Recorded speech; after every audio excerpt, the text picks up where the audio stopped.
Hi, I'm Chris, and today I'm going to be showing you the Five Faces of Sybil cut by Chris Kenner. It was first published in his 1992 book, Totally Out of Control, and it's a really awesome flourish. It's a really core move to a lot of more advanced combos. It's definitely something that I think every cardist should learn, and it was, massively influential for early cardists, and I think really influenced the art and how it came about. So I'm very pleased to share it with you today. So firstly, to start, we're going to start in a sort of modified mechanics grip where I've got my middle ring and pinky fingers on this long edge here, my index finger on this top short edge, my thumb on the opposing edge, and you can see here there's a bit of clearance underneath, so it's not right down here in my palm, but I like to kind of start it with a little bit of space under there. So to start the move, we're going to break into what we call Z grip, and basically this is where I'm going to take a portion of the cards, say a half to 2/3, and I'm going to break them off, and I'm going to keep them in contact with my left index finger, and then I'm going to break off another again. So we can see here, this is why it's called Z grip. So I've got 3 packets now, and they are structured like so. Now what I'm going to do is I'm going to put my right index finger on the short edge here, and I'm going to lift up another packet, and you do that by just separating your index and middle fingers just like so. And so now I'm in this position where I've got 4 packets which I've lifted up, which I can now work with. And really you kind of want to make this a reasonably quick action and for it to all happen reasonably simultaneously. So just like so. So now that we're in this position, I'm going to rotate my wrists in opposite directions. So my right wrist is kind of rotating almost as if I was going to turn my hand up, with my left wrist almost going like I'm going palm down.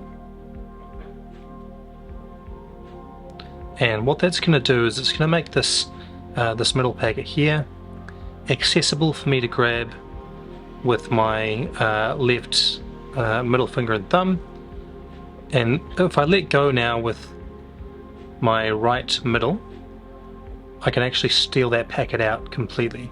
And so now I'm in this position here where I've still got the same 4 packets, except I've just kind of moved the second to top around like so. So just quickly again, we break into Z grip, we then break off another packet. So now I've got 4. I rotate my wrists in opposing directions, and I'm just going to steal out this packet here by grabbing its long edges, and then I'm going to reverse that action where my hands are now in the position they were in originally. One thing I would say is the packet which we've just kind of stolen out with my left hand, it's important to grip it in a lower position here, so that it can protrude reasonably far forward. The reason for that, we need some space to work with for what we're about to do, but I would recommend you can see where my thumb and middle finger are kind of lining up, and they're certainly in the lower quarter of the packet. So quickly again, so we're just rotating the wrists, grabbing that packet, and then we're reversing that action. And you can see here now I've got plenty of clearance. So what I'm going to do now is with my right hand, and so I'm just going to come over with my middle finger and my pinky, I'm going to straddle that packet with my ring finger on the top short edge. I'm going to grab it and I'm going to strip it out. And so now I'm in this position here where you can see I've still kind of got that packet from the original part of the Z grip with this top packet here, but I've now got this other packet here is now in a straddle grip. So just to run through that quickly again. So we're here, and then we're just taking it out and straightening it. It'll feel a little bit uncomfortable at first because we're typically not used to gripping things with, you know, those 3 fingers. Trust me though, it'll feel much more natural over time and with a bit of practice.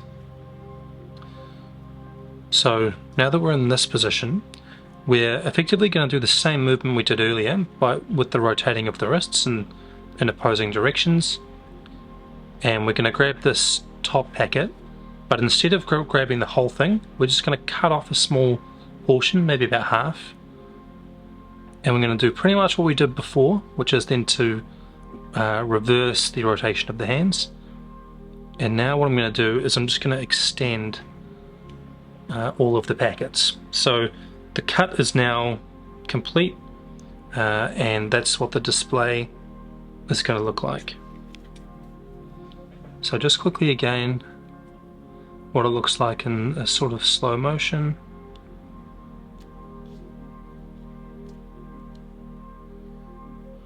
And then we're here. And so this is now the Five Faces of Sybil completed flourish. This is what the display looks like. And in order to close it, it's quite simple, and we simply bring our hands together and we kind of collapse all the packets, place them on top of one another, and we just square up. So in real time, it just looks like so.